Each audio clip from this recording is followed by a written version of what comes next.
요한복음 1장 1절부터 시작해가지고요. 우선 14절까지 먼저 보겠습니다. 그래도 재밌는 내용입니다. 요한복음 우선 성구를 먼저 읽어볼게요. 먼저 성구를 먼저 읽는데 요한복음 1장 1절부터 5절까지 읽고 몇 절을 한번 적어볼게요. 읽어야 할 절을 한번 적어보겠습니다. 그래서 요한복음 1장 1절부터 5절 읽고 그 다음에 9절부터 12절 9절부터 12절 그 다음에 14절 지금 지명된 성구를 먼저 읽어볼게요. 그래서 김민정 자매님 1절부터 5절까지 쭉 읽어봐요. 태초에 말씀이 계시니라 이 말씀이 하나님과 함께 계셨으니 이 말씀은 곧 하나님이 계시니라. 그가 태초에 하나님과 함께 계셨고 만물이 그로 말미암아 지은 바 되었으니 지은 것이 하나도 그가 없이는 된 것이 없느니라. 그 안에 생명이 있었으니 이 생명은 사람들의 빛이라. 빛이 어둠에 빛이 되어 어둠이 깨닫지 못하더라. 감사합니다. 그 뒤로 넘어갑니다. 9절부터 12절까지는 한의원 자매님. 참빛. 사람이 그 세상에 와서 그 사람에게 비추는 빛이 있었나니 그가 세상에 계셨으며 세상은 그로 말미암아 지은 바 되었으되 세상이 그를 알지 못하였고 자기 땅에 오매 자기 백성이 영접하지 아니하였으나 영접하는 자 곧 그 이름에 믿는 자들에게는 하나님의 자녀가 되는 권세를 주셨습니다. 감사합니다. 하나 더 읽어봐요. 14절까지. 이는 혈통으로나 육정으로나 사람의 뜻으로 나지 아니하고 오직 하나님께로부터 난 자들이니라. 말씀이 육신이 되어 우리 가운데 거하심에 우리가 그의 영광을 보니 아버지의 독생자의 영광이요 은혜와 진리가 충만하다. 감사합니다. 여러분 거기 보면 1절에 태초에 말씀이 계시니라 이 말씀이 하나님과 함께 계셨으니 이 말씀이 곧 하나님이시더라. 2절에 그가 태초에 하나님과 함께 계셨고 3절에 만물이 그로 말미암아 지은 바 되었으니 지은 것이 하나도 그것 없이 된 것이 없느니라. 또 그 안에 생명이 있었으니 이 생명은 사람들의 빛이라. 빛이 어둠을 빛이 되어 어둠이 깨닫지 못하더라. 이 5절에 보면 영감력에 보면은 선지자 조셉 스미스는 이 어둠을 세상으로 바꿨었습니다. 세상은 곧 어둠이다. 그래서 빛을 9절에 다시 한번 강조했거든요. 참빛, 세상에 와서 각산을 비치는 그 빛. 10절 그가 세상에 계셨으며 세상은 그로 말미암아 지은 바 되었고 그렇게 기록했거든요. 세상에 그를 알지 못하더라. 자기 땅에 자기 백성이 영접치 아니하였으나 영접하는 자 그 이름을 믿는 자에게는 하나님이 가져야 되는 권세를 주셨더라. 그래서 참빛은 누구를 지칭합니까? 세상에 온 참빛 예수 그리스도죠. 예수 그리스도가 참빛으로 세상에 왔으나 세상에 알아보질 못했기 때문에 그래서 세상을 어둠으로 이렇게 표현했습니다. 그래서 여기 오전에 나와 있는 어둠은 세상을 나타내는 거예요. 이제 우리가 그리스도를 따르는 건 곧 빛을 따르는 것 같고 어둠을 물리치며 어둠을 밝히는 빛과 같은 역할을 합니다. 그 14절 보면 그 말씀이 뭐가 되었다고 그랬어요?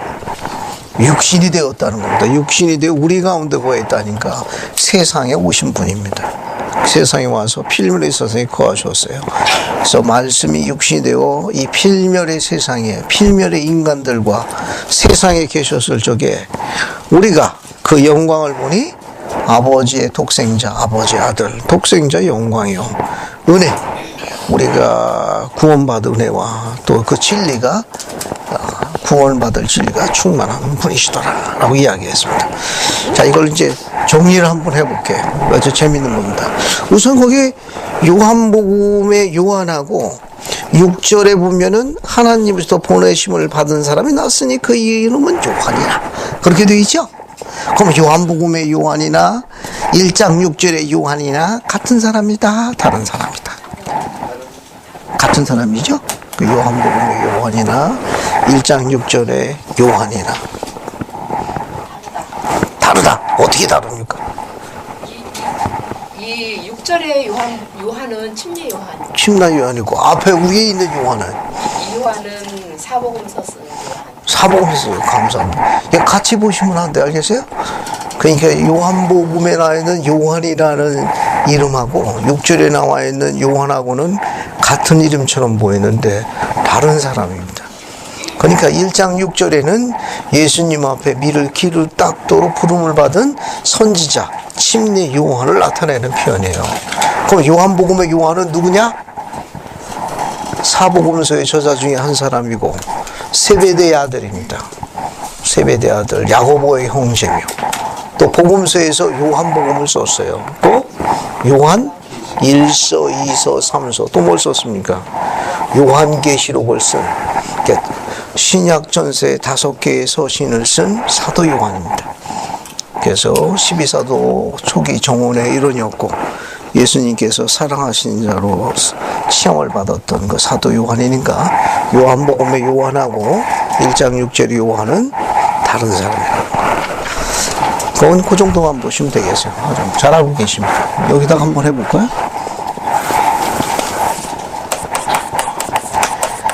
태초에 누가 계셨습니까? 요한복음 1장 1절에 말씀이 계시니라. 그죠? 말씀이 누구와 함께 계셨다고 그랬어요? 요한복음 1장 1절에 말씀이 하나님과 함께 계시다고 그랬죠? 그죠? 그런데 말씀이 곧 누구라고 그랬습니까? 여기도 하나님이라고 그랬어요. 곧 하나님이라고 그랬어요. 그죠?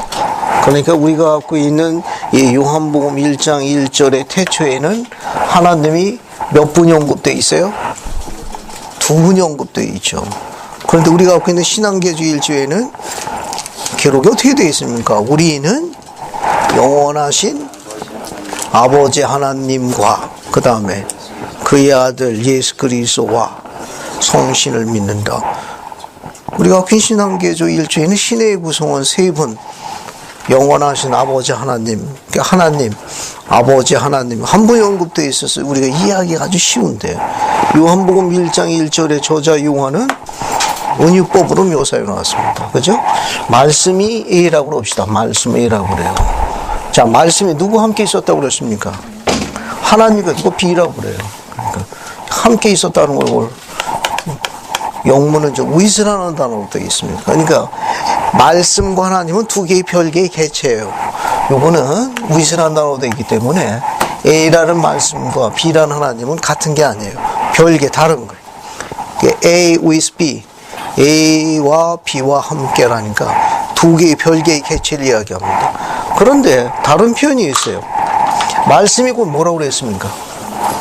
이건 같다고 그랬어요. equaling. 말씀이 곧 하나님이. 이건 B-라고 합시다. B-. 그죠? B-라고 하겠어요. 그러니까 태초에 말씀과 함께한 하나님이 존재가 하나 있었고 또 어떤 하나님이 있었습니까? 말씀이 곧 하나님이 2분이 언급이 되어 있어요. 이걸 한번 구분해 볼게요. 자, 어떻게 구분하느냐? 말씀이 어떻게 됐다고 그랬어요? 요한복음 1장 14절 보면 이 말씀이 어떻게 됐어요? 육신이 되어 어디 거했다고 그랬습니까? 우리 가운데 거하셨다. 칠판 보고 같이 하시나요? 재밌습니다 이거. 우리 가운데 거하셨습니다. 우리 가운데 거하셨습니다. 그러니까 육신이 되었다는 것은 출생과 관련이 있는 거예요. 그죠? 그러니까 육신이니까 필멸의 몸을 가진 거예요. 필멸의 몸을 가지고 어디로 갔느냐? 우리한테 있었으니까 우리는 어떤 인간이냐? 필멸의 인간이거든. 필멸의 몸을 가진 필멸의 인간들이. 그게 거하는 곳이 어디냐? 필멸의 세상이에요. 필멸의 세상. 즉 현세에 오신 거예요. 현세. 바꿔 이야기하면 지상에 오신 거예요. 지상에 오셨어요. 그 지상에 오신 이분, 자, 우리 가운데 거하셨습니다. 자, 이분의 영광을 봤더니 어떤 영광이라고 묘사되어 있어요? 뭐라고 되어 있습니까? 14절에 계속해서 뭐라고 나옵니까?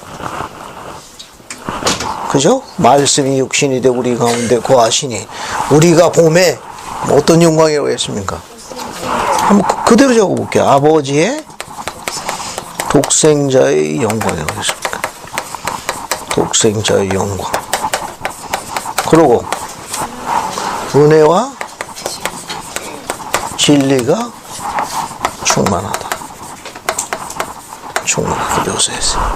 그러면 여기 단어가 재밌는 게 하나 있어요. 독생자라고 나오죠? 독생자하고 독자하고는 어떻게 다르죠?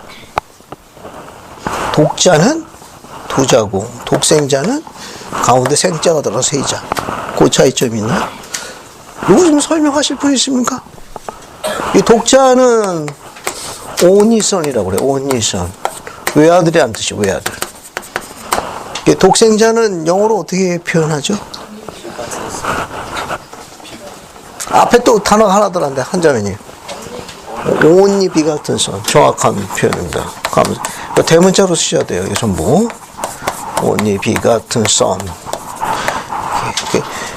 직역하면 유일하게 태어난 아들이란 뜻이에요.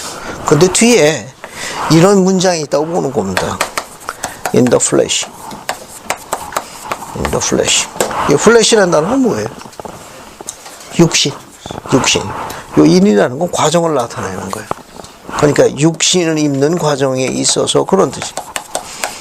육신을 입는 과정에 있어서 유일하게 태어난 아들이 유일하게 태어난 아들. 여기 보면 이제 필멸의 인간이 있잖아요. 그죠? 출생으로 필멸의 몸을 입고 필멸에서 생겨나는 필멸의 인간들이 태어나는 걸 보통 우리가 이렇게 설명합니다. 우리는 다 필멸의 인간이에요. 여기는 필멸의 아버지가 있어요. 여기는 필멸의 어머니가 있고 필멸의 어머니가 있고. 그래서 아버지한테 우리가 물려받는 건 뭘 물려받아요? 필멸, 모틀이라는 거예요. 모틀. 필멸을 물려받았습니다. 어머니한테도 역시 우리는 필멸만 갖고 있어요. 이게 보통 이게 필멸의 인간들을 이야기하는 거예요. 필멸의 인간들. 이 필멸이라는 뜻은 문자 그대로 해석하시면 돼요. 꼭 죽어야 하는 그런 말이에요. 그러니까 우리는 꼭 죽어야 하는 아버지에서 꼭 죽어야 하는 걸 물려받았습니다. 또 어머니로부터도 어때요? 꼭 죽어야 하는 어머니한테서 꼭 죽어야 하는 걸 물려받았으니까 여러분은 우리는 어떻게 해요? 꼭 죽어야 돼. 그게 필멸의 인간이에요. 그래서 보통 이렇게 예를 들어 가지고 내가 서울에서 태어났다. 우리 보통 그거 영어로 다 자기가 서울에서 태어났습니다라고 소개하려면 그거 어떻게 표현합니까? 박 위원장님 어떻게 이야기해요? 내가 서울에서 태어났습니다. 어떻게 영어로 이야기합니까? 외국인한테. I'm from. 그거 말고 더 직설적인. 그렇죠. I was born. 감사합니다. 너무 흥분하지 말아요. 벌써 얼굴에 세포가 분열이 된다. 자, 감사합니다. 태어났다고 그러면 I was born in Seoul. born이라는 단어 쓰죠? 여기 이 동사는 모계를 이야기하는 거예요.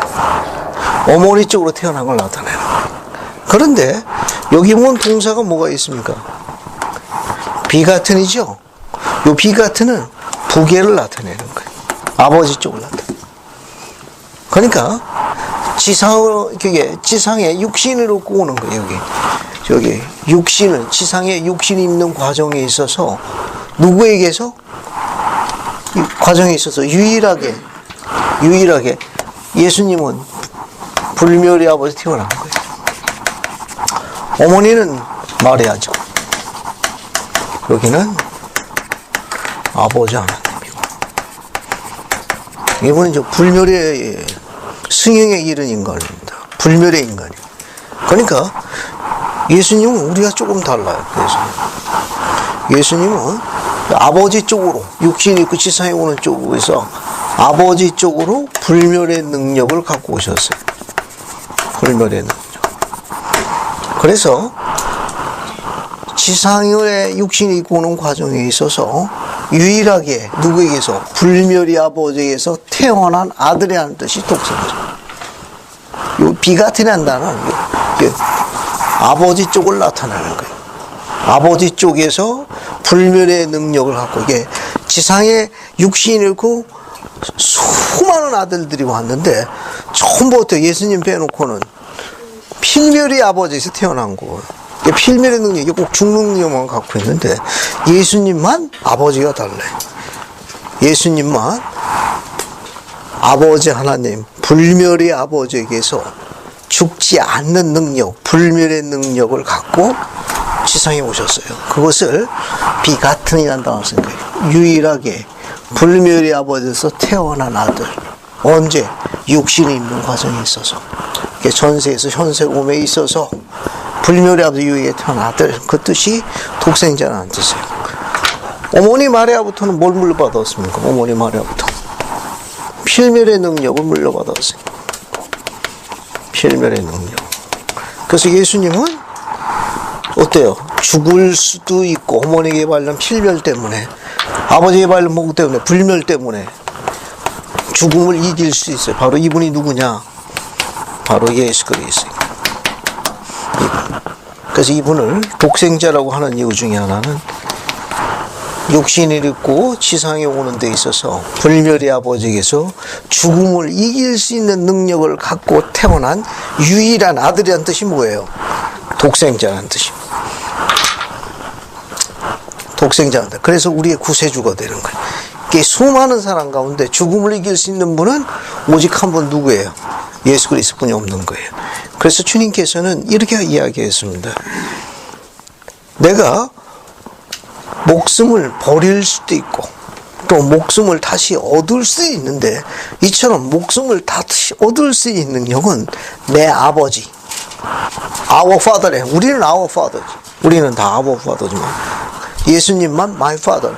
유일하게 불멸의 아버지에게서 불멸의 권세를 갖고 온 유일한 자가 나니라고 하신 말씀이 우리 요한복음에 기록이 되어 있습니다. 요한복음에 어디 기록되어 있죠? 어디 나오는데? 지금 하신 그 내용이 독생자의 의미를 설명한 내용이 요한복음에 나와요. 요한복음 10장 볼까요? 요한복음 10장 17절 18절 한번 읽어볼게요. 요한복음 10장 17, 18절을 한번 읽어볼게요. 그래서 윤현미 자매님 요한복음 10장 17, 18 한번 읽어볼래요? 아버지께서 나를 사랑하시는 것은 내가 다시 목숨을 얻기 위하여 목숨을 버리니라. 이를 내게서 빼앗는 자가 있는 것이 아니라 내가 스스로 버리노라. 나는 버릴 권세도 있고 다시 얻을 권세도 있으니 이 계명은 내 아버지에게서 받았노라 하십니다. 감사합니다. 지금 그 성구는 독생자의 개념을 아주 잘 이해하기 쉽게 해놓은 개념이에요. 됐죠? 자, 그러면 우리는 이제 거꾸로 한번 올라갑시다. 여기 봐요. 여기 봅시다. 여기 보면은 다시 봐요. 말씀이 무엇이 돼요? 육신이 돼. 어디에 어다고 그랬어요? 우리 가운데 거하시니 아버지의 독생자 원이다. 바로 이분이 누굽니까? 이 독생자가 예수 그리스도. 그렇죠? 그 예수 그리스도 쭉 거꾸로 따라가요. 거꾸로 따라갑니다. 말씀이 육신이 되었다니까 이 말씀은 곧 누가 되는 겁니까? 여기 예수 그리스도가 되는 거예요. 예수 그리스도가 되는 거예요. 그렇죠? 예수 그리스도가 되는 겁니다.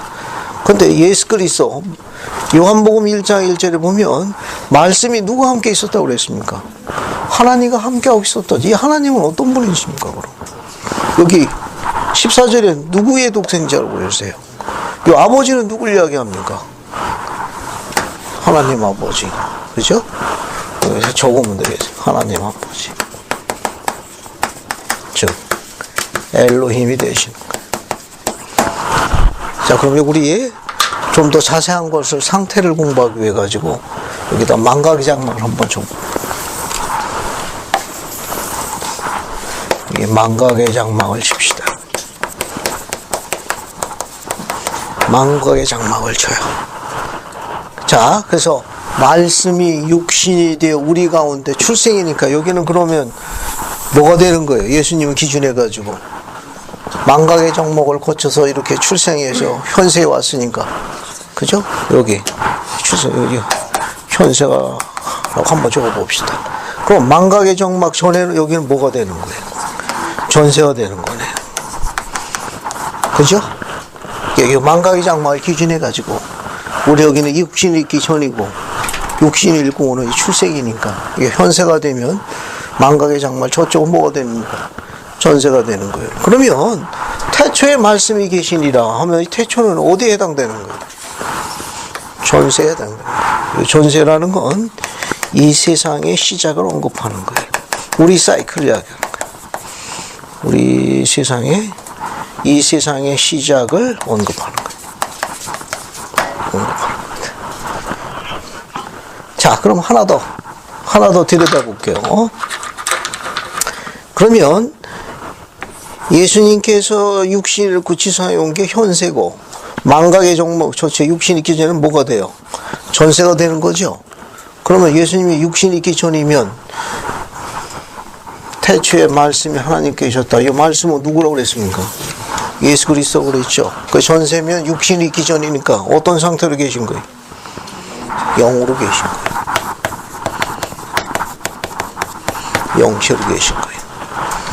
그리고 영체니까 영의 자녀예요. 영의 자녀 중에 가장 먼저 지음을 받았기 때문에 우리는 이분을 뭐라고 부릅니까? 뭐라고 불러요? 영적으로는 장자라고 불러요. 장자. 퍼스트본이라고 해요. 성경에 히브리서, 골로새서 여러 군데 묘사되어 있습니다.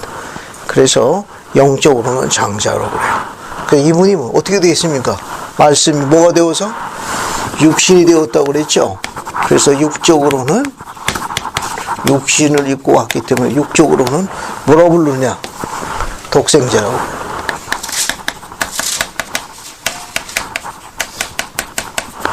영적으로는 장자이시고 육적으로는 뭐가 돼요? 독생자가 되시는 거예요. 또 죽음을 이길 수 있기 때문에 이분이 우리의 뭘로 예임되신 거예요? 구세주로 예임되신 거예요. 그래서 우리의 구세주예요. 우리 구세입니다. 요 세 가지는 예수님이 하나님의 아들로 불리우는 세 가지 이유예요. 알겠습니까?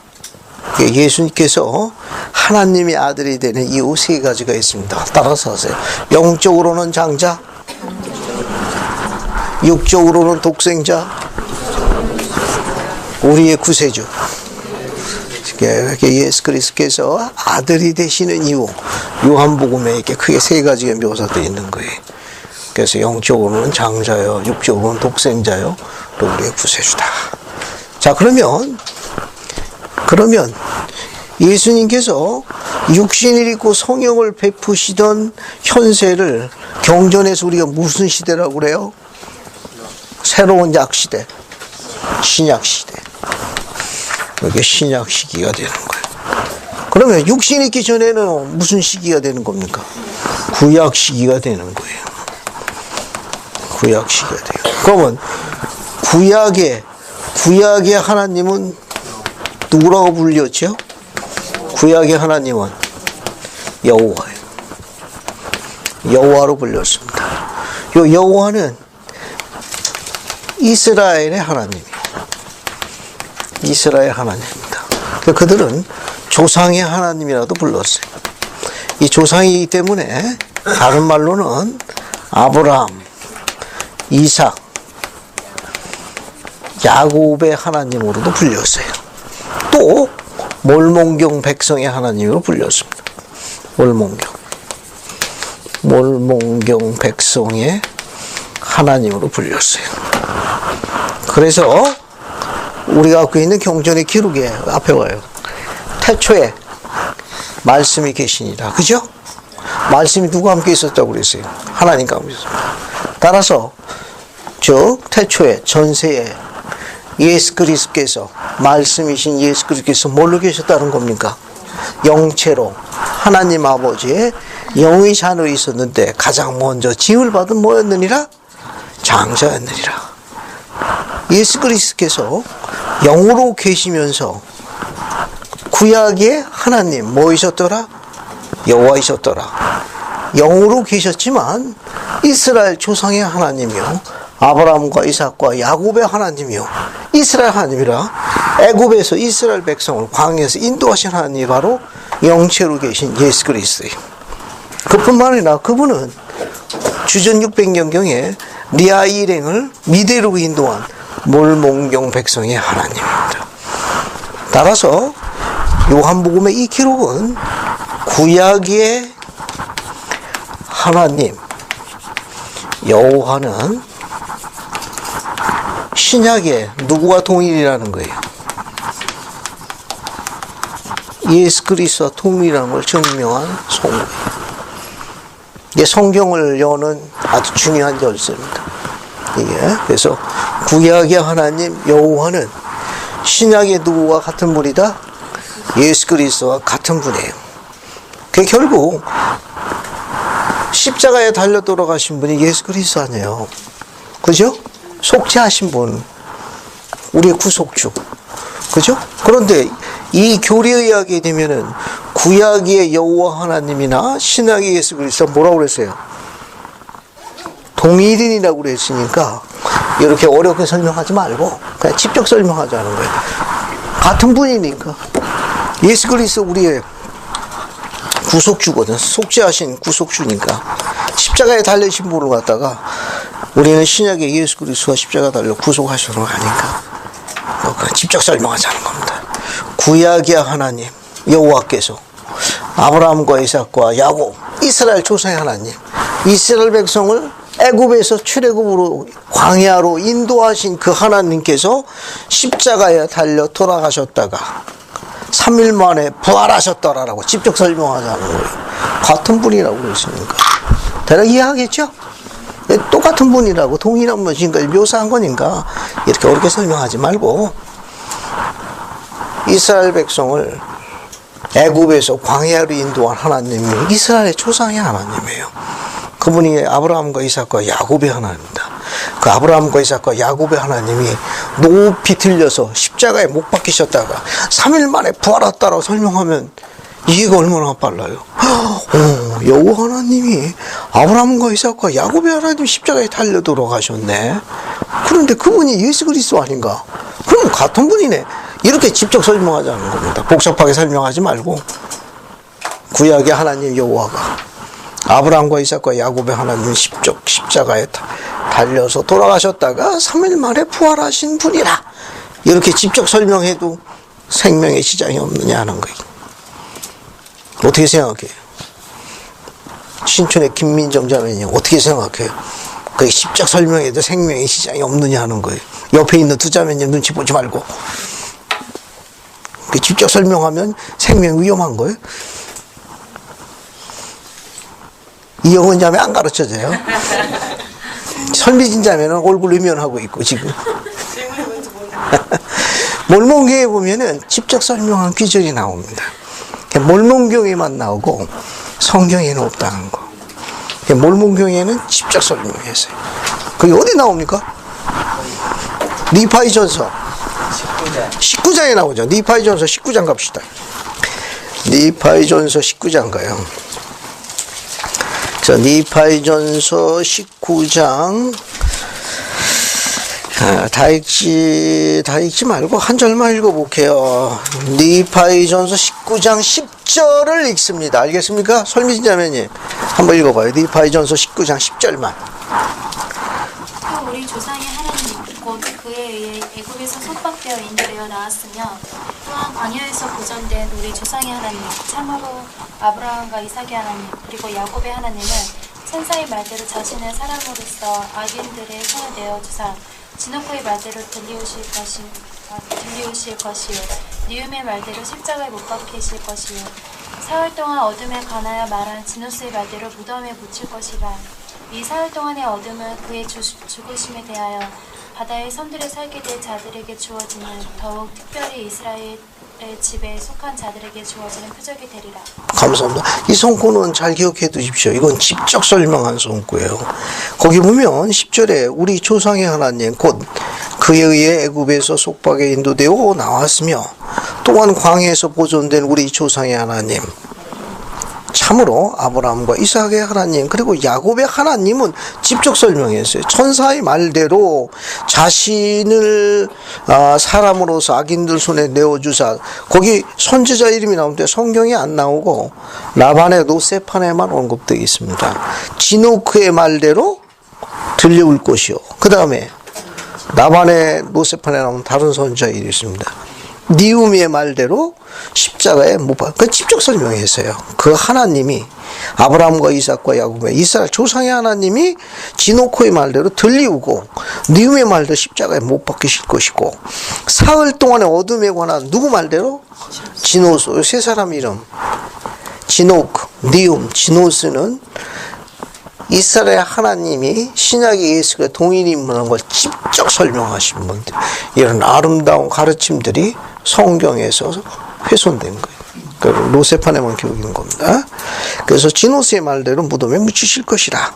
이 사흘 동안의 어둠은 그의 죽으심에 대하여 바다의 섬들의 설계들에게 주어지는, 더욱 특별히 이스라엘 집에 속한 자들에게 주어지는 표적이 될 것이라. 그래서 몰몬경에서는 비유로 설명 안 하고 성경처럼 이렇게 은유법으로 이렇게 비유로 설명 안 하고 그냥 직접적으로 묘사했다. 그래서 몰몬경이 아주 소중한 책이에요. 이 책을 사랑할 만한 이유가 있다는 겁니다. 그래서 우리 이 재번역된 몰몬경은 잘 보도록, 활자체도 큰 걸로 만들었죠. 잘 보도록. 이건 굉장히 아름다운 교리입니다. 하나 더 볼까요? 또 요한복음 1장에 또 우리가 뭘 볼 수 있는가 하면은, 자, 우선 뭘 보면 3절 봐요. 3절 보면 만물이 그로 말미암아 지은 바 되었으니 지은 것이 하나도 그거 없이는 된 것이 없느니라. 그죠? 10절도 봐요. 세상은 그로 말미암아 지은 바 되었으니, 그죠?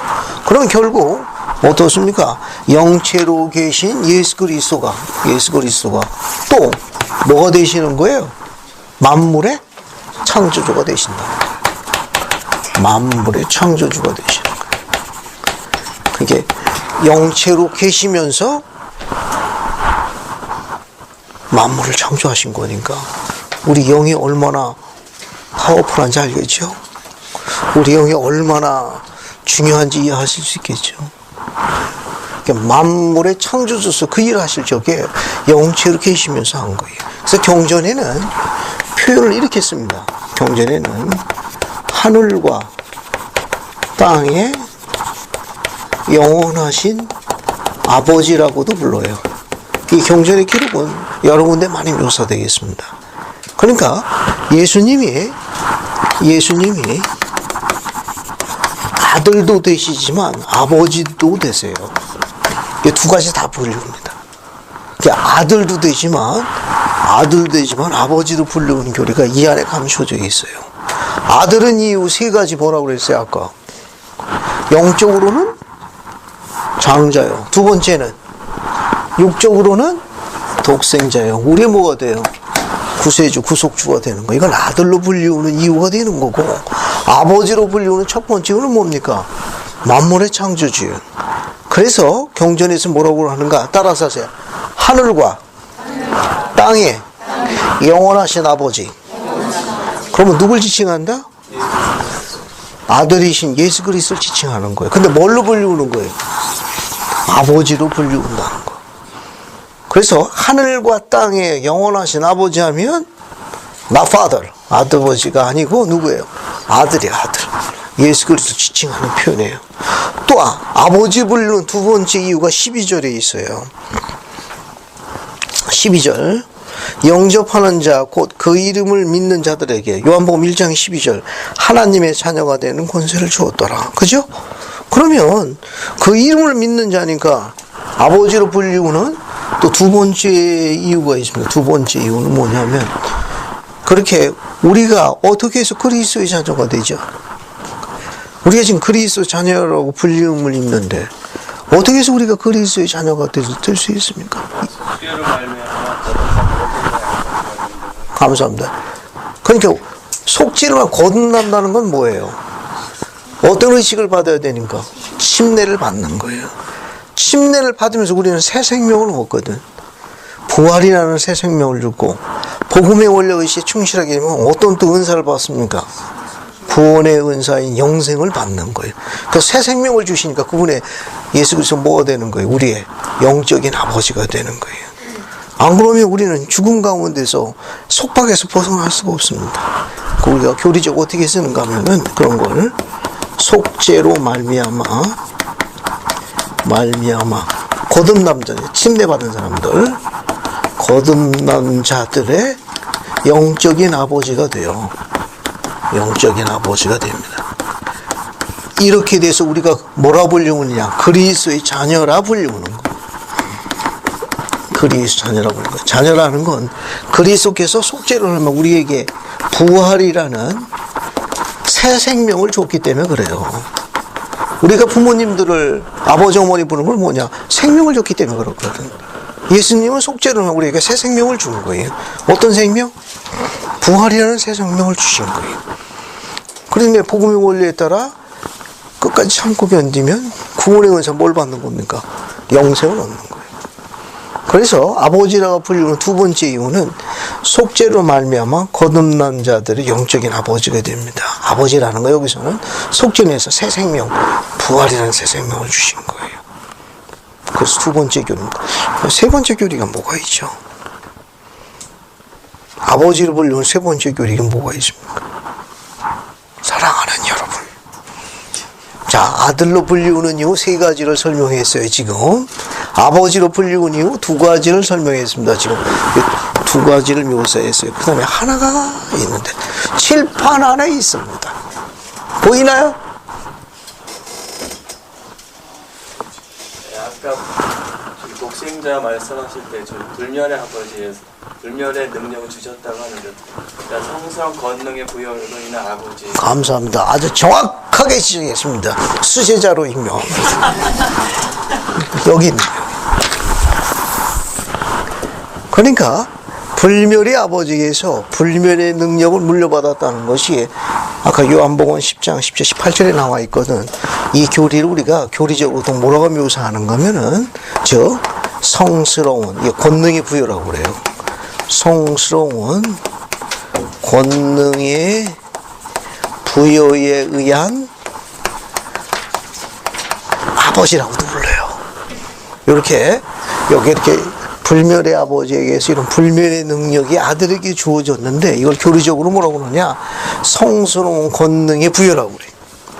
이 부여받을 때 불멸의 능력만 받은 게 아니라 아버지의 능력, 권세, 이름, 이 모든 걸 전부 위임받았습니다. 그래서 아들이지만 아버지처럼 말씀하실 수 있고 아버지인 양 행사하실 수 있습니다. 그런데 실제적으로는 누구예요? 아들 예수 그리스도예요. 그렇게 아버지인 양 말씀하시고 아버지인 양 모든 것을 권세를 행사하시는데 실제로는 누구냐? 안으로 들어가면 누구예요? 아들 예수 그리스도가 되는 겁니다. 그런 교리를 우리가 성스러운 권능의 부여에 의한 뭐라고 그래요? 아버지라고 부릅니다. 아버지. 경전에 그런 부분들이 여러 군데에 묘사되어 있는데 특히 세 번째 쪽에는 약간 까다로워가지고 저거 주의 깊게 안 보면 약간 어렵습니다. 샘플로 하나만 설명하고 넘어갈게요. 샘플로 그런 게 있다는 거. 샘플로. 모세서 1장 봐요. 샘플로 하나만 볼게요. 샘플로. 모세서 1장 한번 봅시다.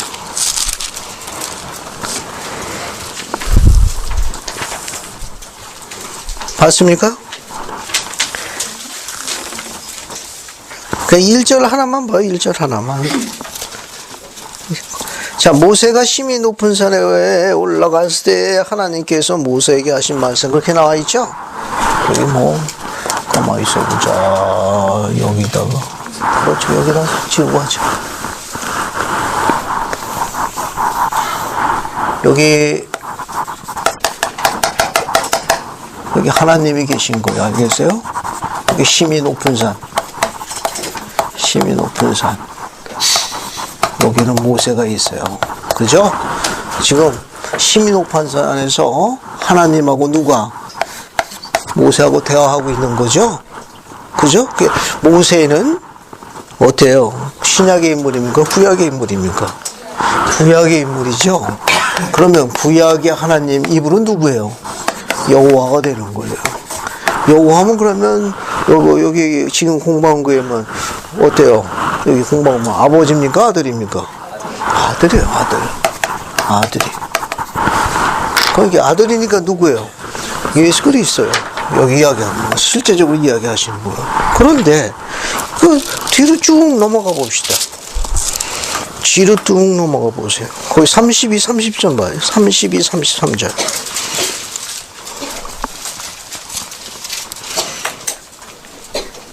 봤습니까? 거기 32절 보면 그리고 나의 권능의 말씀 내가 그것들을 창조하였나니 말씀은 나의 독생자여 은혜와 진리가 충만한 자니라. 어때요? 아버지인 양 아버지처럼 이야기하고 있죠. 그 다음에 33절 밑에서부터 두 번째 줄 보세요. 아들로 말미암아 내가 그것들을 창조하였네. 이는 나의 독생자니라. 지금 내 아들이라고 이야기하고 내 독생자라고 계시냐. 누가 이야기하고 있느냐? 아버지가 이야기하고 있는 거거든요. 그죠? 그런데 아버지처럼 이야기하고 있는데 실제적으로 누구라는 겁니까? 성스러운 권능의 부여에서 말씀하고 계신 분은 누구예요? 아들이라는 거예요. 여호와께서 이야기하시는 거예요. 그래서 이런 교리가 경전에 몇 군데 묘사되어 있어가지고 저런 교리를 이해하지 못하면은 혼란스러운 거예요. 조금 혼란스러운 겁니다. 이건 그래서 저런 교리를 알고 계시면은 훨씬 교리를 깊게 이해할 수 있습니다. 그래서 개인적으로 궁금한 건데 질문해도 이거 왜 아버지가 있는데 왜 아버지 인양 이렇게 말씀하셨어요? 감사합니다. 혹시 지금 박대진 형제 질문한 거에 대해서 이해할 수 있겠어요? 왜 아버지인 양, 왜 아버지처럼 이야기했느냐 하는 건데 그 질문이죠.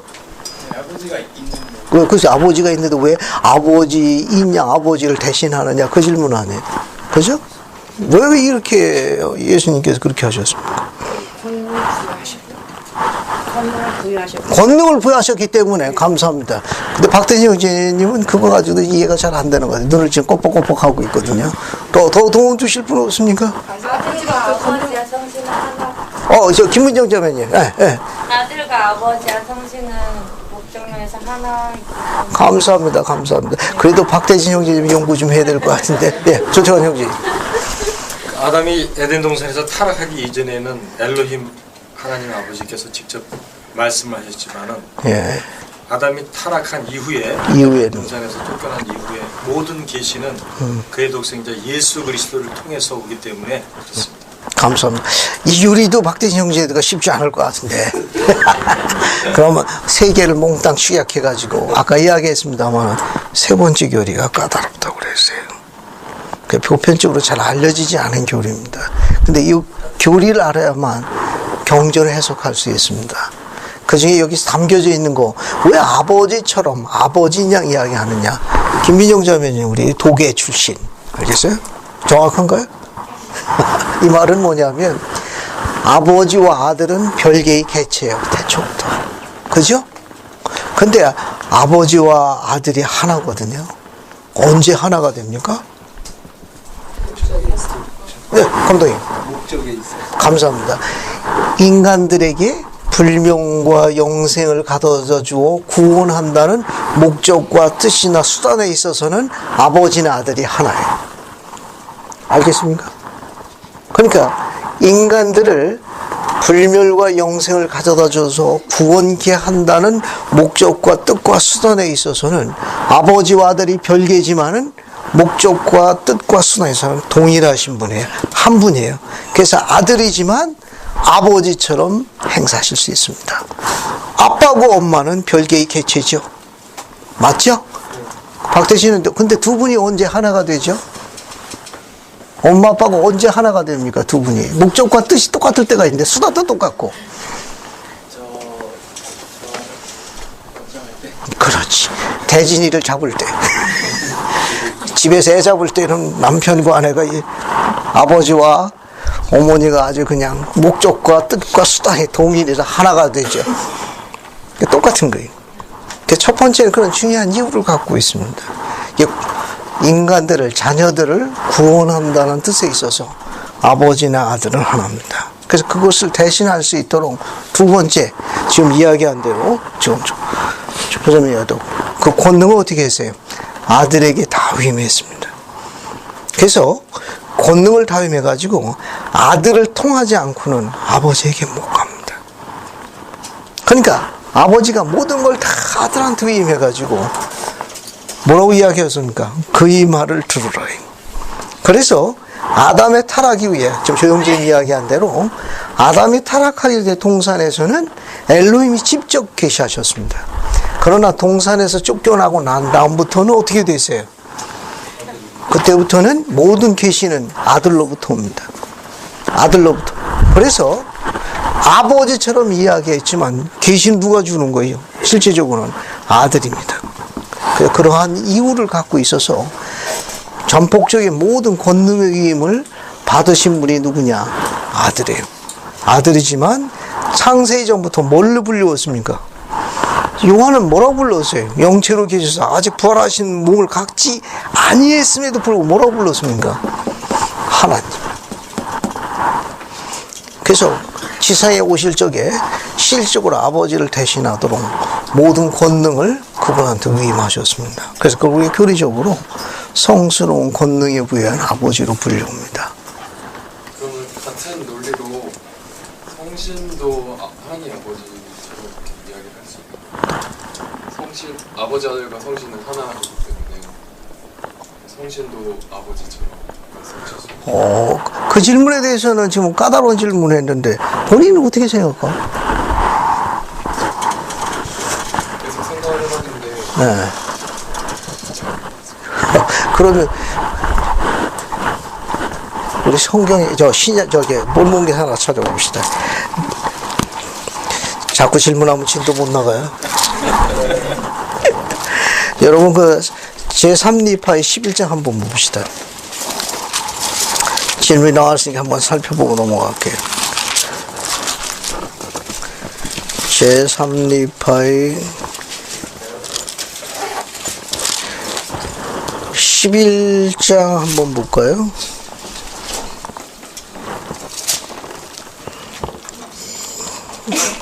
(11장) 한번 봅시다. 11장 보시면은 예수 그리스도께서 뭡니까? 나오시는 저기 지상에 오시는 장면이 있죠? 그 지상에 오시는 장면이 있고 그 다음에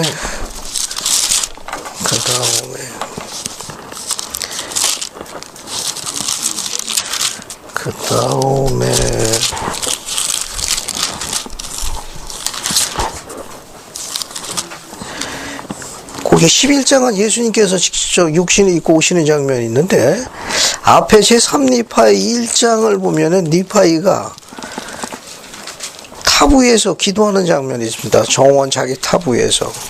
그죠? 그래서 최민우 형제가 읽어봐서 저 질문에서 한번 읽어봐요. 거기 니파이 제3니파이 1장 어딜 보시나 12절부터 시작해가지고 14절까지 한번 읽어볼까요? 질문이 나와서 한번 읽어볼게요. 한번 읽어봐요. 12, 13, 14. 그리고 이렇게 되었나니 그가 그날 종일토록 주께 간절히 부르짖음에 보라 주의 음성이 그에게 임하여 이르시되 내 머리를 들고 기뻐하라.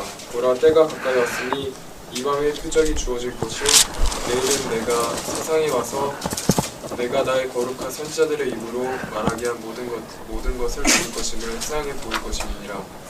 보라 내가 나의 백성에게 옴은 세상의 기초가 놓이는 때로부터 내가 사람의 자녀들에게 알게 한 모든 것을 이루며 아버지의 뜻과 아들의 뜻을 아울러 행하기 위함이니 아버지의 뜻이라 함은 나로 인하며 아들의 뜻이라 함은 내가 육신으로 인함이라.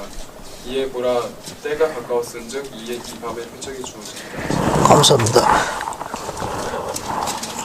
최민우 형제, 예수님이 지금 태어나신 건가? 아직 태어나시기 전인가? 이 말씀은 태어나신 후인가? 태어나시기 전인가?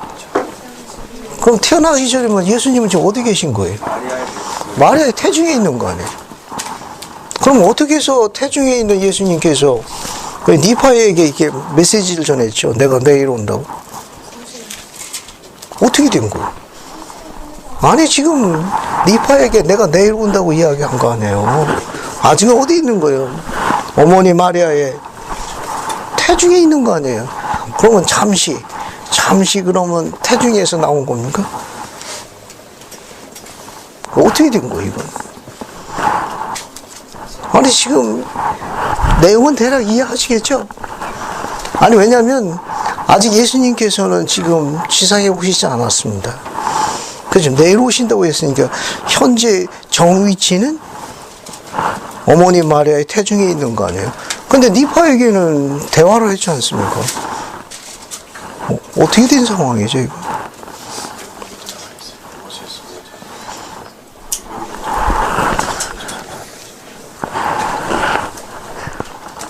지금 최민훈 형제 질문대 답변을 드리는 건데 부르살렘의 공사님이 이렇게 설명하셨습니다.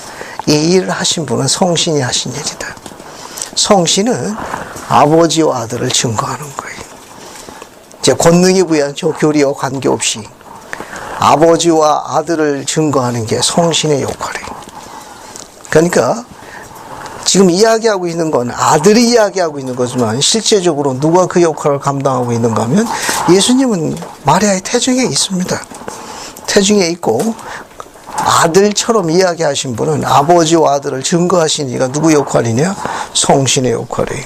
그래서 부르살렘의 공주님은 그분은 그분의 저서에서 지금 제3니파에 나와 이 부분은 성신이 아들을 증거하고 있는 장면으로 설명하셨습니다. 그래서 그거는 그렇게 이해가 됐어요? 그렇게 이해하고 지금 예수님이 관한한 아들로 불리우는 이유 세 가지 중에 저 세 번째는 약간 까다로운 교리인데 그래서 세 가지를 잘 기억하시면 있으면 되겠어요. 하나는 만물의 창조주인데 경전에서는 하늘과 땅의 아버지로 불리운다는 거. 두 번째는 속죄로 말미암아 거듭난 자의 영적인 아버지로 불려서 우리는 그리스도의 자녀가 된다는 거. 세 번째는 성스러운 권능의 부여에는 아버지로 불린다는 거. 이렇게 아들에 관한 이 교리를 잘 이해할 수 있으면 되겠습니다.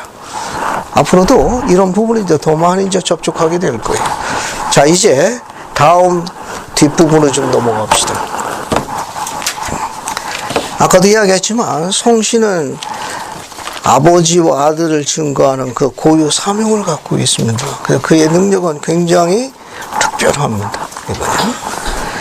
자, 그 다음에 요한복음 어딜 보시는가 하면은 그 다음에 쭉 넘어가셔가지고요. 19절, 18절 한번 봅시다. 최민철 형제 18절 한번 읽어봐요. 요한복음 1장 18절 한번 읽어봐요. 이게 우리말인데 한번 잘 들어보세요. 하나님은 본 사람이 없을 때 아버지 속에 있는 독생 감사합니다. 한 번 더 반복해서 읽어보겠습니다. 이승희 자매님 18절 반복해서 한 번 더 읽어봐요. 본래 하나님을 본 사람이 없으되 아버지 품속에 있는 다 읽은 거야? 응? 아니 독생까지는 들리는데 자 한번 보세요. 이 우리말이 우리 요한복음 1장 18절에 본래 하나님을 본 사람이 없으되 아버지 품속에 있는 독생하신 하나님이 나타내셨느니라. 이거 해석하실 분이 있습니까? 이거 우리말이에요. 우리 그리고 우리 뒤에 영감역 번역을 한번 볼게요. 조셉 스미스의 역을 한번 봅시다. 뒤에 한번 봐요.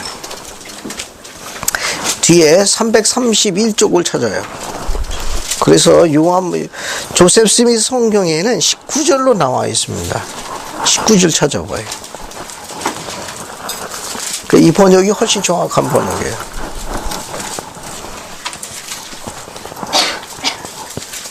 자, 경전 안내서에 보면 조셉 스미스 성경에서 우리는 이제 보통 영감역 번역이라고 하는 거예요. 거기 19절 찾아봐요. 331쪽에 19절. 찾았습니까? 한번 읽어볼게요. 방수인 자매님 19절 한번 읽어봐요. 또 하나님께서 또 하나님께서 아들을 증언하셨으니 있었던 때를 제외하고는 어떠한 때에도 하나님을 본 사람이 없나니 이는 그를 통하지 아니하고서는 어떠한 사람도 구원받을 수 없느니라. 감사. 이 번역이 정확한 번역입니다. 우리가 갖고 있는 흠정역 번역은 해석이 거의 불가능해요. 그러니까 이 말은 하나님께서 아들을 증언하셨던 때를 제외하고는, 그러니까 아버지께서 아들을 증언한 때를 제외하고는 어떠한 때도 인간과 접촉하지 않았습니다. 이는 즉 아들을 통하지 않냐고는 어떤 사람도 구원을 받을 수 없도록 그분이 기획하신 거예요. 자, 잘 보세요. 조금 전에 우리 계시 원리를 설명했죠. 계시 원리를 설명할 때 어떻습니까? 아담의 타락 위에 모든 계신 누로부터 아들로부터 오는 거예요. 그죠? 아들로부터 계시가 다 오는 거예요. 그러면 하나님 아버지는 그러면 인간과 언제 접촉하시느냐? 언제 접촉하십니까? 계시는 다 아들로부터 오는데. 그럼 아버지는 뭐 하시는 거예요? 박태진 형제 아까 그 질문하고 관련이 있습니다. 예수 그리스도가 하나님의 아들이심을, 당신의 아들이심을 증거할 때만 인간과 관여하셨습니다. 언제부터? 아담의 타락 이후부터. 지금 그 성부를 설명하는 거예요. 그래서 아버지가 예수 그리스도가 아들이심을 증거한 때가 언제 있었죠? 우리 신약을 기준해서 침례 받을 적에. 그렇죠? 이는 내 사랑하는 아들이요 내 기뻐하는 자니 그이면 아버지께서 관여하셨죠. 또 언제 관여하셨습니까? 우리가 공부한 신약에서 변형의 산에서. 그렇죠? 변형의 산에도 마찬가지 아닙니까? 그렇죠? 이는 내 사랑하는 아들이요 그의 말을 들으라. 현대에 와서 한자매님, 조셉 스미스의 첫 번째 시험 몇 분이 나타났습니까? 두 분이 나타나서 다른 한 분을 가르치면 뭐라고 이야기했어요? 이는 내 사랑하는 아들이니 그의 말 들어. 결국 계시는 누가 준 거예요? 아버지요, 아들이? 아들이 준 거예요. 그러니까 이 성구는 영감력에 나와 있는 조셉의 번역이 정확하게 설명해 주고 있습니다. 그래서 이런 교리적 가르침을 이해하지 못하면 이 성구를 해석하는 건 너무너무 힘들고 어렵다는 거. 그래서 이건 그렇게 바꿔 쓰시면 되겠어요. 그 다음에 우선 또 뭐가 있는가 하면 19절서부터 뒷부분 나가 있는 성구도 마찬가지예요. 19절부터 28절까지도 마찬가지입니다.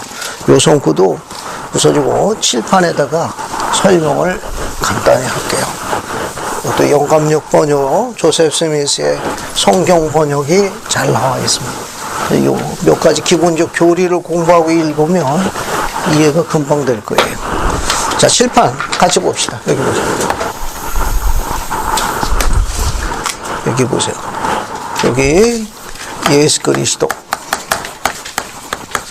그 다음에 여기 그의 사도들. 여기 보면, 자, 예수 그리스도가 성역을 베풀도록 지상에 오신 그 시대를 우리가 무슨 시대라고 또 부르죠? 또 신약 시대 말고 예수 그리스도께서 직접 성역을 베푼 이 특별한 시기를 우리가 경전의 신약 시대 말고, 네? 절정의 시대랍니다. 절정의 시대. 절정의 시대랍니다. 그러니까 예수 그리스도께서 필멸의 몸으로 지상에 오셔가지고 성역을 베푼 시대를 우리가 교리적 단위로 이야기할 적에 절정의 시대라고 부릅니다. 절정의 시대에 오신 이 절정이라는 말은 하이 포인트라는 뜻이야. 가장 클라이막스의 그런 의미도 갖고 있어요. 또 다른 의미는 한중간의 그런 의미도 있고. 그래서 우리가 보통 교리적 의미로 볼 적에는 예수 그리스도께서 필멸의 몸으로 지상에 오셔서 직접 거룩하신 분이 성역을 베푸신 그 시기를 절정의 시대라고 부릅니다. 이 절정의 시대에 오신 예수 그리스도는 두 가지를 가져왔습니다. 뭘 가져왔죠? 복음을 갖고 왔고 또 뭘 갖고 왔습니까? 대신권을 갖고 왔어요. 예, 그리스도의 절정의 시대에 오신 그분은 예수 그리스도의 복음하고 대신권을 갖고 왔습니다. 그러니까 복음과 대신권의 근원이에요. 그래서 우리는 이 절정의 시대, 이 신약 시기를 예수 그리스도 그의 사도들의 시대라고 그래요. 또 복음 시대라고 그럽니다. 그러면 여기 여기 이제 신약 시기가 되는데, 그럼 이 앞에는 무슨 시기가 돼요? 구약 시기가 되죠? 우리 구약 시기를 또 뭐라고 그러는가 하면은, 율법과 선지의 시대로 바꿨습니다. 요거는. 율법과 선지자의 시대라고도 그래요. 그냥 율법 하면 누가 생각납니까? 대표. 모세. 선지자면 누가 생각나요? 많은 선지자, 대표적인 인물이 하나 있습니다. 엘리야. 그래서 구약 시대를 경전에서는 다른 말로 율법과 선지자 시대도 표현해요. 그래서 여기는 이제 복음 시대로 들어가는 겁니다. 복음 시대에 들어오기 전에 여기 길을 준비하도록 미리 앞서서 길을 준비하도록 부름받은 사람이 있습니다. 바로 그 사람이 요한복음 1장 6절에 나와 있는 인물과 같은 인물이에요. 그가 누군가 하면 침례 요한이에요. 침례 요한입니다.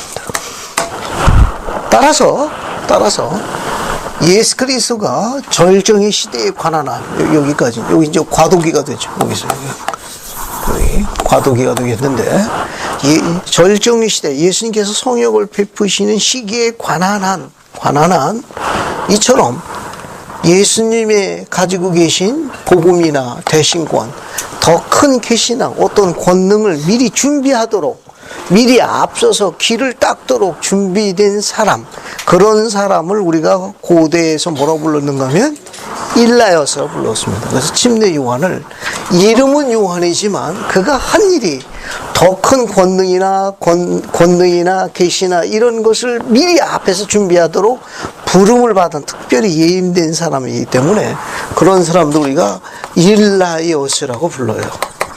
일라여스입니다. 이거는 때로는 이름도 될 수도 있는데, 여기서 불리는 건 타이틀, 직분을 이야기하는 겁니다. 직분을 이야기하는. 왜? 더 큰 권능이나 계시를 미리 준비하는 역할을 맡고 있어가지고, 우리가 준비에 혹은 예비에 일라여스라고 불러요. 그 이름은 요한이지만 뒤에 오실 더 크신 일을 위해 가지고 미리 사전에 길을 닦았습니다. 준비했어요. 예비했습니다. 그럴 때 그의 이름과 관계없이 뭐라고 불리는가 하면은 일라여스라고 불러요. 이런 일라여스를 준비의 일라여스, 예비의 일라여스라 합니다. 그런데 절정의 시대에 관한 한 이 모든 것을 갖고 오신 분을 갖다가 이름은 예수 그리스도가 불리고지만 이분도 일라여스라 불립니다. 그 뭐라고 부르는가 하면은 만물을 회복할 일라여스라는 호칭으로 불리워요. 요건 뭐 회복하게 될, 하게 될 다 관계없습니다. 이거는 그래서 앞에 이게 들어갑니다. 만물을 회복할 일라여스. 절정의 시대에 관한 일라여스가 두 분이 있어요. 요것만 보면 일라여스가 두 분이 있는 겁니다. 그런데 준비의 일라여스가 있고 어떤 일라여스예요? 만물을 회복할 일라여스가 있습니다. 그래서 절정의 시대에 관한 한 일라여스가 몇 분이 있다? 두 분이 있어요. 준비의 일라여스는 누구예요? 침례 요한. 만물을 회복할 일라여스는 누굽니까? 예수 그리스도의 다른 호칭. 다른 호칭입니다. 타이틀. 절정의 시대에 관한 한 일라여스가 몇 분 있다? 두 분이 있는 거예요. 준비의 일라여스는 누구다? 침례 요한이다. 만물을 회복할 일라여스는 누구만 쓴다? 오직 예수님만 써요. 어느 시대에 관한 한? 절정의 시대에 관한 한. 이 교리가 그 뒤에 있는 나와 있는 교리예요. 그래서요, 예수님을 이 부분에서 뭐라고 묘사하고 있는가 하면은 만물을 회복할 일라여스라고 불려요. 또 그분은 여기 나와 있는데, 여기부터 이거. 그분은 그리스도예요. 그리스도입니다. 이건 앞에 나와 있는 건 칭호예요. 예수는 이름이고 그리스도는 칭호입니다. 메시아라는 뜻이에요. 그리고 또 뭡니까? 만물을 회복할 일라여스라 불립니다. 그리고 신명기에 보면 모세가 뭐라고 했는가 하면 그 선지자라고 호칭하신 분이 그리스도예요. 그 선지자. 그 데플라피트라고 그래요.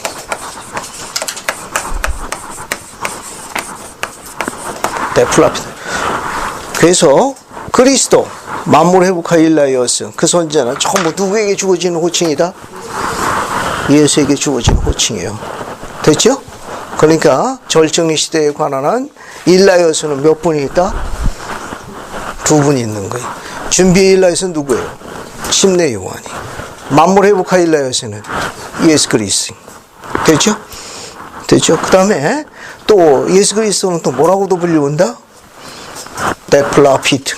그 선지자로 불리우는 겁니다. 여러분 유인물 두 번째 장봐요.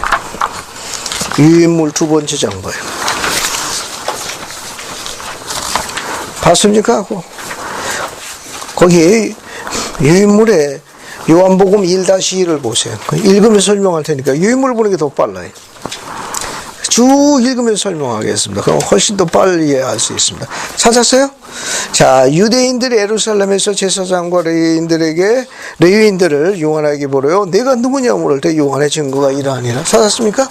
자, 거기 여러분 옆으로 옮겨놓은 것은 조셉 스미스의 번역을 옮겨놓은 겁니다.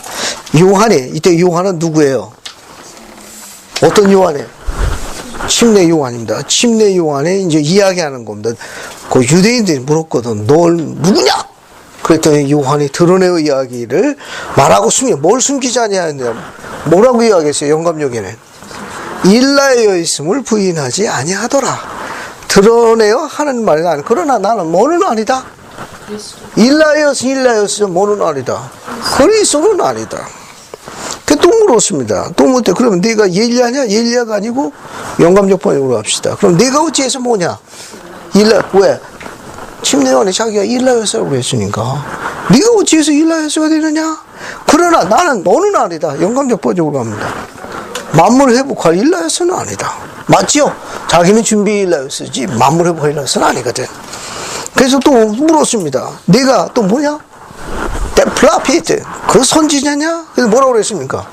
아니다. 나 그 선지자 아니다. 됐죠? 자, 그 다음에 쭉 넘어갑니다. 25절. 네가 만일 그리스도 아니요 엘리야가 아니라 뭡니까? 만물을 회복하게 될 일라에어스도 아니요 그 선지자도 아닐진데 어째서 침례를 베푸냐? 그죠? 그렇게 되어 있죠. 그래서 여러분 26절과 27절 중간 부분에는 영감력이 추가된 부분이 있습니다. 옆에 보세요. 그는 내가 증언하신 분이다. 그가 그 선지자 데플라피트요.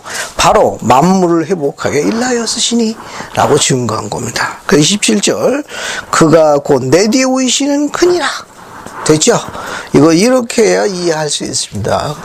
지금 이런 기본적인 이런 교리를 모르면 요한복음 이 해당되는 부분은 해석하기가 거의 어려워요. 이거는. 자, 그 다음에 이제 옆에 요한복음 1하고 다시 3을 보세요. 봤습니까?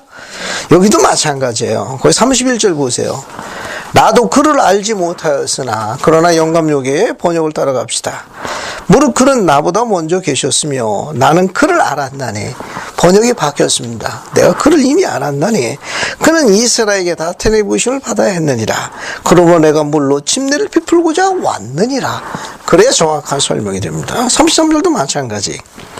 나도 그를 알지 못하였으니 그게 아니라 영감역 번역에는 바뀌었습니다. 또 내가 그를 알았나니.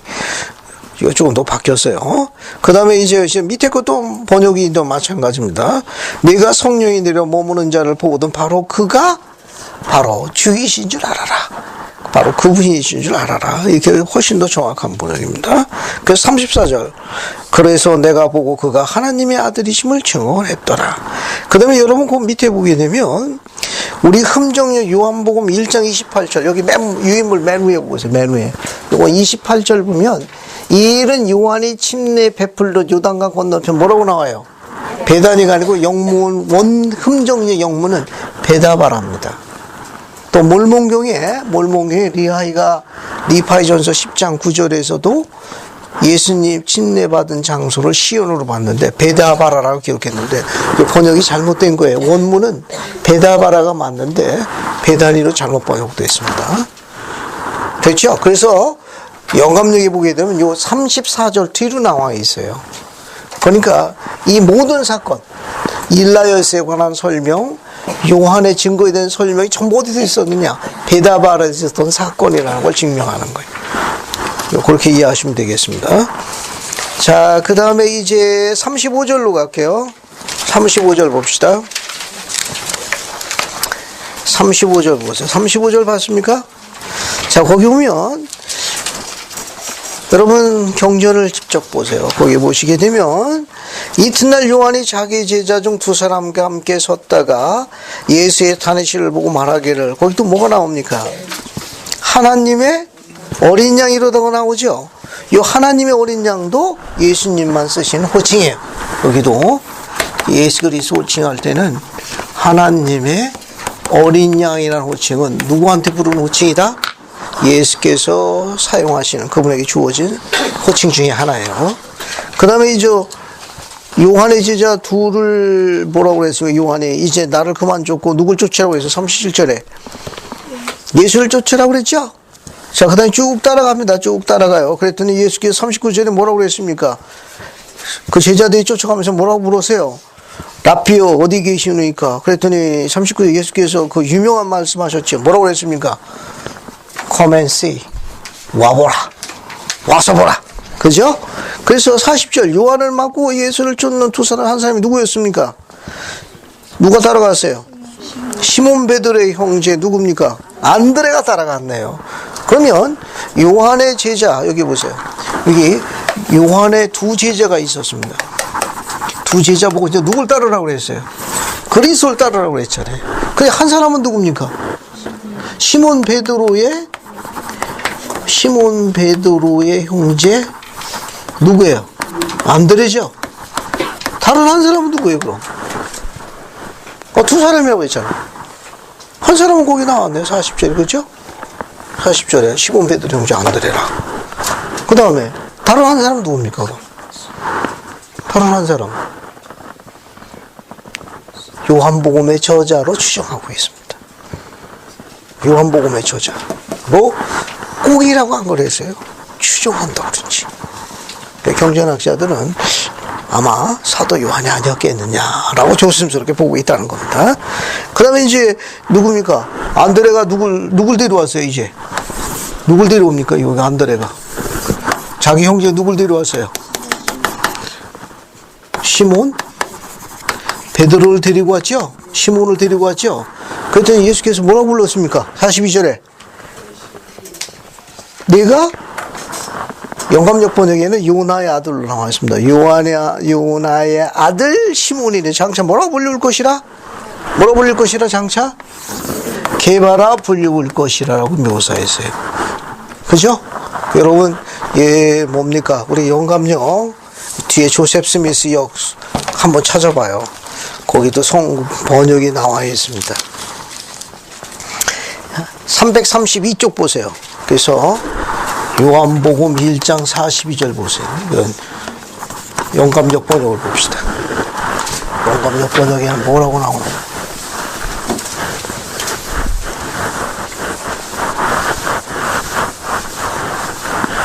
뭐라고 나와요? 거기 42절에 자, 그가 그를 예수께 데려오더라. 예수께서 그를 보시기 그러시네. 내가 요나의 아들. 거기 요나라고 번역되어 있습니다. 거기는 시몬이네. 장차 뭐라고 불릴 것이라? 게바라 하리라. 게바는 번역한 적 뭐라고 되어 있어요? 여기 게바 번역한 적 뭐라고 되어 있어요? 선전자 또는 돌. 그들은 어머니 이에 곧바로 묻은 걸 버려두고 예수를 쫓더라. 그런데 우리가 갖고 있는 흠정역 42절에는 게바 번역하니 뭐더라고 되어 있어요?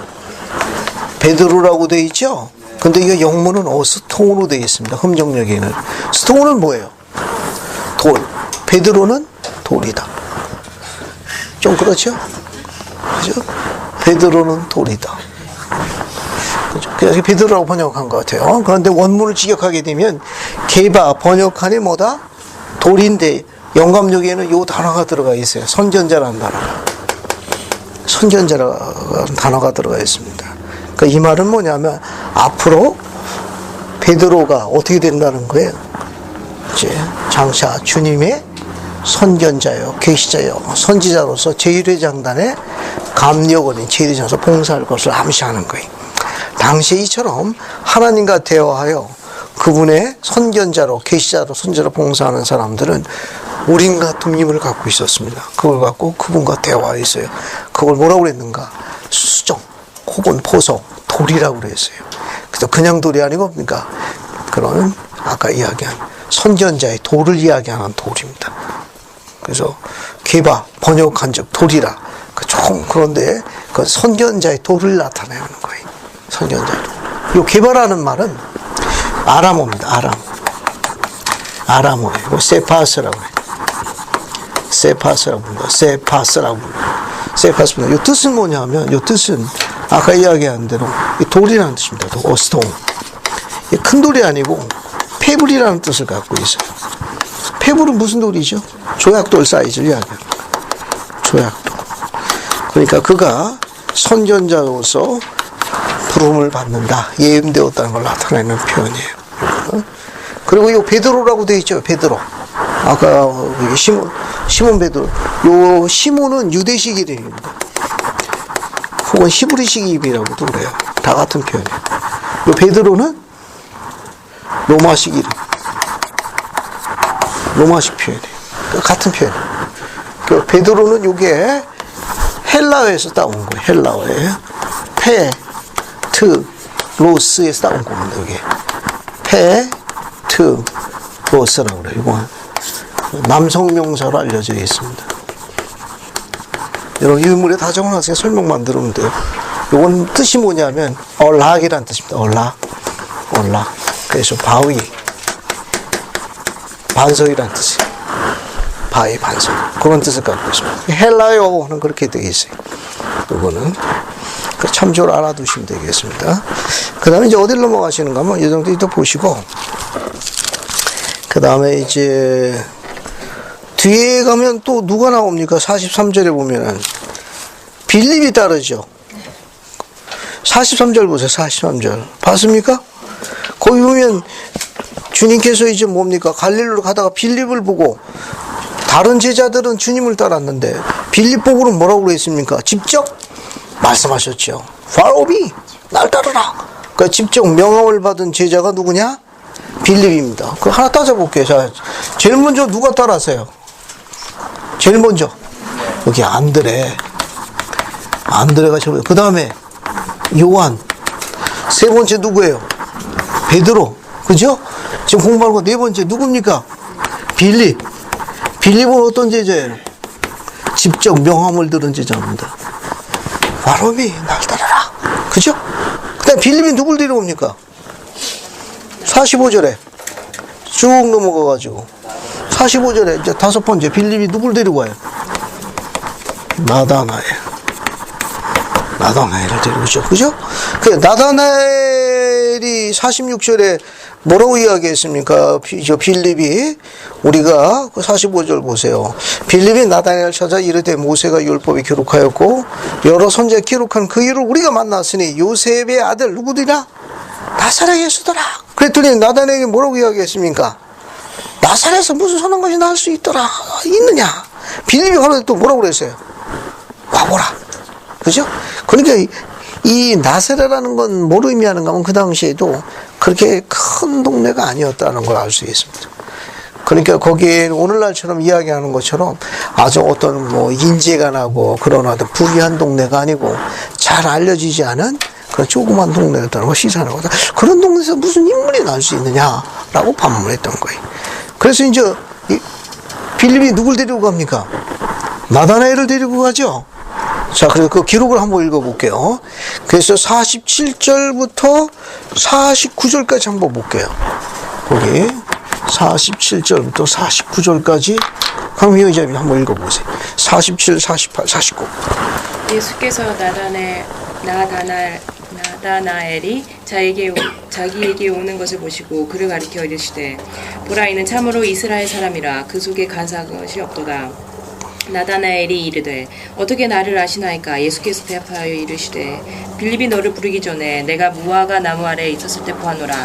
나다나엘이 대답하되 랍비여 당신은 하나님의 아들이시오 당신은 이스라엘의 임금이로소이다. 감사합니다. 여러분 그 나다나엘이 처음 예수님을 본 거죠? 이 장면은 처음 예수님을 보는데 처음 보는 예수님이 나다나엘 보고 뭐라고 이야기했습니까? 뭐라고 이야기했어요? 참 이스라엘 사람이라 그 속에 간사한 것이 없구나. 처음 보는 사람 여러분들 이런 칭찬하면 어떻게 생각합니까? 예를 들어서 이념이자면 제가 처음 봤어요.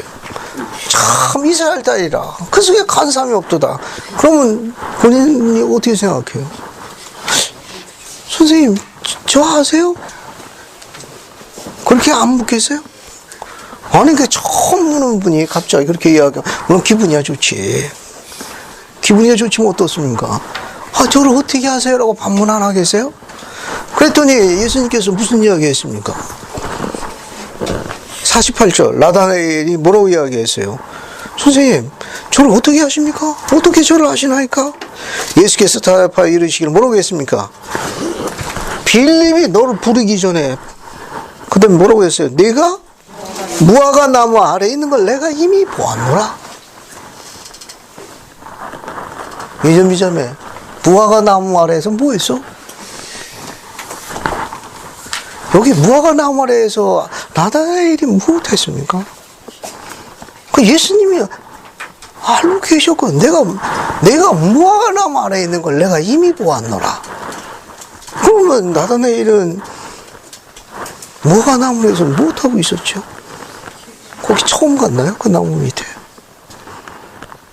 한 번만 갔습니까? 아니면 여러 번 갔습니까?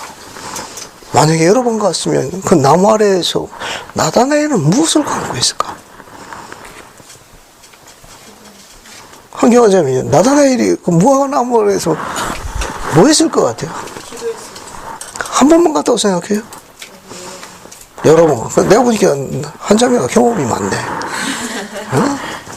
우리도 어떻습니까? 간절히 영원하는 게 있으면 아무도 모르는 나만의 특별한 장소에 가서 전능자에게 소청하지 않아요? 한 번만 갑니까? 온 마음을 다해서 그분께 매달리시오. 만약에 그 무화과 나무 아래에서 우리도 그런 영적인 무화과 나무 아래에서 내가 가장 소망하는 것을 그 전능자로부터 어떤 특별한 영적인 경험을 했다면 여러분 어떻게 느끼겠어요? 그 특별한 영적인 경험을 바로 처음 보니 그분의 내가 이미 그를 내가 알고 있노라면 여러분 어떻게 생각하겠어요? 나다나엘은 뭐가 나오면 누굴 찾고 있었습니까? 율법에 기록된 바로 그분, 바로 메시아를 찾고 있었습니다. 간절히 영원하고 있었는데 아주 오랫동안 자주 그곳에 가서 온 마음을 다해 선지자들이 예언했던 바로 하나님의 아들을 찾고 있었습니다. 아마 거기에 그는 영적 시연을 보는 게 틀림이 없다. 그것은 오로지 나다나엘과 주님과의 특별한 그만의 축복이었습니다. 그걸 누가 이야기했습니까? 바로 그분이 이야기하는 거예요. 내가 무화과 나무 아래에 있는 걸 내가 이미 보았고 내가 경험한 것을 내가 알고 있으니 내가 허락한 것이니라. 그래서 바로 나다나엘이 뭐라고 이야기했습니까? 그러자 바로 뭐라고 이야기합니까? 50절에 그죠? 49절에 나다나엘이 대답하여 이르기를 랍비여 당신은 하나님의 아들이시오 당신은 이스라엘 임금이시라고 바로 고백하니까 그 무언가 특별한 개인적인 영적 경험을 한 게 틀림이 없다고 판단됩니다. 우리도 어떻게 할 수 있습니까? 우리도 무화과 나무 아래에 가자는 겁니다. 우리도 무화과 나무 아래에 자주 가자는 거예요. 하나님과 나와 알 수 있는 특별한 그 장소.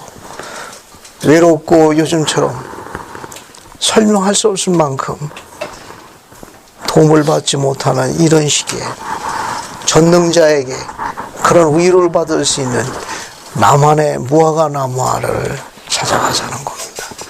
그곳에 가가지고 그분의 뜻을 구하는 거예요. 여러분이 가장 위로받고 싶어하는 그 외로움으로부터 때로는 서러움도 되겠지. 때로는 억울함도 되겠고 설명할 수 없는 여러분 나름대로 뭔가 속박이 있을 거예요.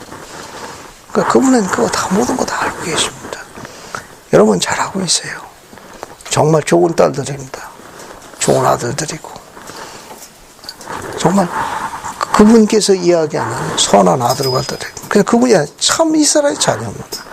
여러분 간삼이 없는 자녀들이 간삼이라는 건 간간히 사악하다는 단어가 아니고, 그래서요, 개인의 어떤 이권이나 욕심에서 다른 사람을 등치는 사악한 행위를 총칭해서 간사함이라고 그래요. 그게 순수한 거예요. 정말 순수한 좋은 사람들입니다. 정말 남을 미워하기 어렵고 손해보는 거 알지만 기꺼이 그 일에 여러분 걸 나눠주는 선한 하나님의 자녀들이에요. 그래서 나다나엘도 그렇게 이야기하는 거예요. 참 이스라엘 사람이라고 그 속에 간사하다고 칭찬하셨습니다. 그리고 모아가 나물에 있는 사건에 대해서 주님께서 기억하고 계시다는 걸 언급하셨어요. 그럼 여러분도 이 성구를 가지고 적용해 보는 겁니다. 여러분은 언제 무화과 나무로 갈 수 있습니까? 여러분 무화과 나무 있나요?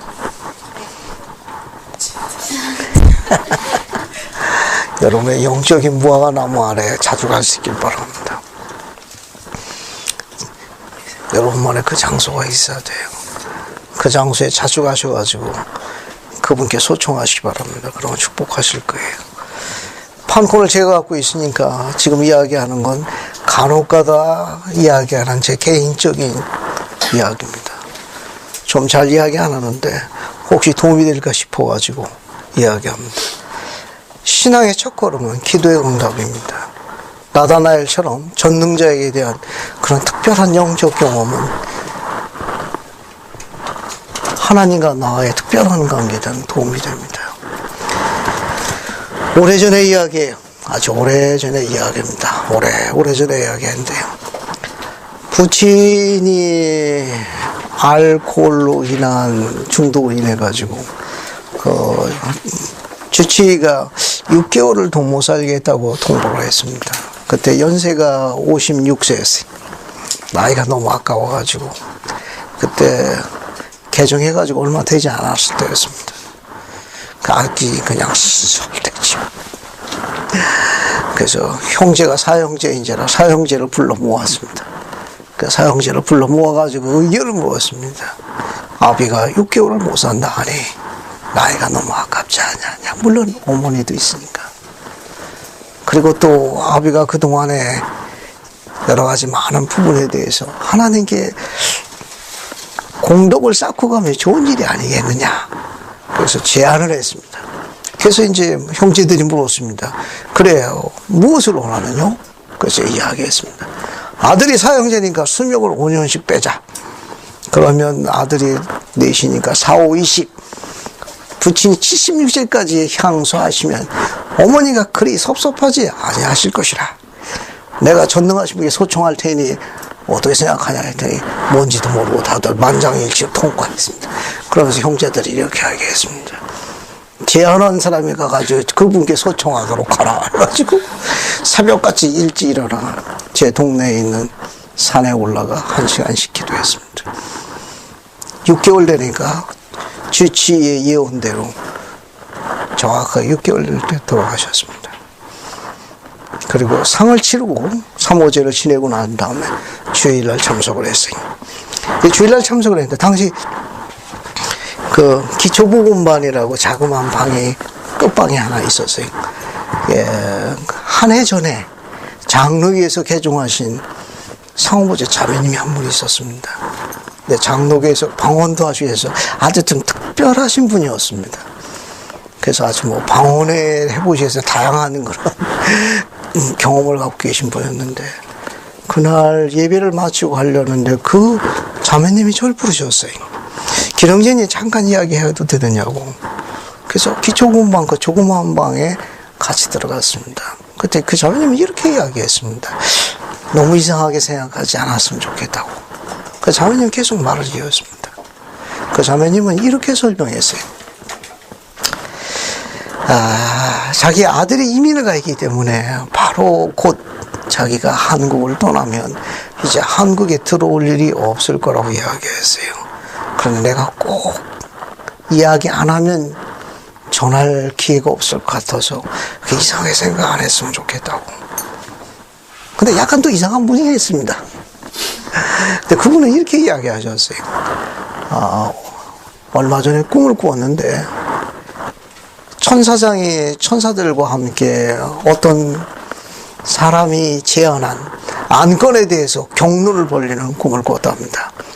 천사가 양쪽에서 아주 그냥 경륜을 벌렸는데 그 꿈의 주제가 내가 아는 한 형제의 아비의 수명 연장권이었던지라 그래서 자기가 눈여겨봤답니다. 경륜이 있고 난 다음에 천사장이 일어나 이렇게 결정하더랍니다. 그 형제들이 하나님의 왕국에 봉사하도록 예임되어 있으므로 수명을 돌려주는 게 맞다. 그리고 아비는 세상에서 주님께서 명하신 장소에서 봉사하도록 한다고 결정을 내리더라. 그러니까 너무 생생해서 내가 이야기하고 갑니다. 그래서 너무 이상하게 생각하지 마세요. 그 얘기를 하는데 너무 깜짝 놀랐어요. 그건 신과 나야 문제였거든. 그래서 그날 집으로 돌아가 형제들을 다시 소집했습니다. 형제들이 통보했습니다. 수명을 다시 주께서 원대로 돌리려 했으니 혹시 나중에 수명에 착오가 없도록 하라고 통보했습니다. 오래전에 있었던 일이. 가끔은 제가 몸이 아파가지고 병원에 입원한 일이 있습니다. 그때 아내는 제 손을 잡고 발기고 눈물을 짜면서 제 손에 손을 잡고 의지하는 적이 있어요. 그럼 저는 빙그레 끌어옵니다. 그래도 장난기가 있어가지고 여보 걱정하지 말아요. 최소한 5년은 보장받았다고. 오래전에 있었던 일입니다. 나다나엘에 대해서 주님께서 무화과나무 안에 있었다는 글을 읽을 적마다 어린 그 시절에 했던 그 기도를 항상 생각합니다. 그때 그런 생각했어요. 그 기초문방에서 혼자 앉아가지고 주님 저같이 이렇게 아무것도 아닌 것을 기도를 들으시네요. 그 이후로는 한 번도 의심한 일이 없습니다. 아주 오래전의 이야기. 갓 개중에서 얼마 되지 않았을 적이에요. 아무것도 모르고 그저 뭔가는 아비를 위해서 하고 어미를 기쁘게 해서 뭔가는 해야 되겠다는 소망 하나만 가지고 있어서 그런 생각, 또 그런 거 들어주시라고 저는 생각도 못했고 그냥 뭔가는 해야 되겠다는 생각만 있었습니다. 그때 기초분반에서 무릎 꿇고 그분께 감사했습니다. 세상에 위로받지 못하는 아무도 귀히 여기지 않는 저를 주께서 기도를 들으신 것에 대해서 너무 감사했습니다. 그때 그분께 약속했어요. 다시는 배신을 한 일이 없을 겁니다. 그때 이후로 한 번도 다른 길 바라본 일 없습니다. 이 간증은 제가 그런 고유 판권을 갖고 있기 때문에 제 승인 없이는 함부로 인용하시면 안 됩니다. 저는 그래서 그 기도의 응답을 통해 가지고 한 번도 의심해 본 일이 없어요. 여러분도 그렇게 할 수 있으면 좋겠습니다. 제게도 두 아들이 있습니다. 두 아들은 이런 기억을 알지는 못하지만 그 아비가 생전에 그 육신의 아비에게 그렇게 했다는 것을 그도 알아줬으면 좋겠어요. 이 가운데 아들들이 있습니다. 어미를 사랑하고 육신의 아비를 영화롭게 할 수 있도록 선한 아들이 될 수 있기를 예수 그리스도 간구합니다. 아멘.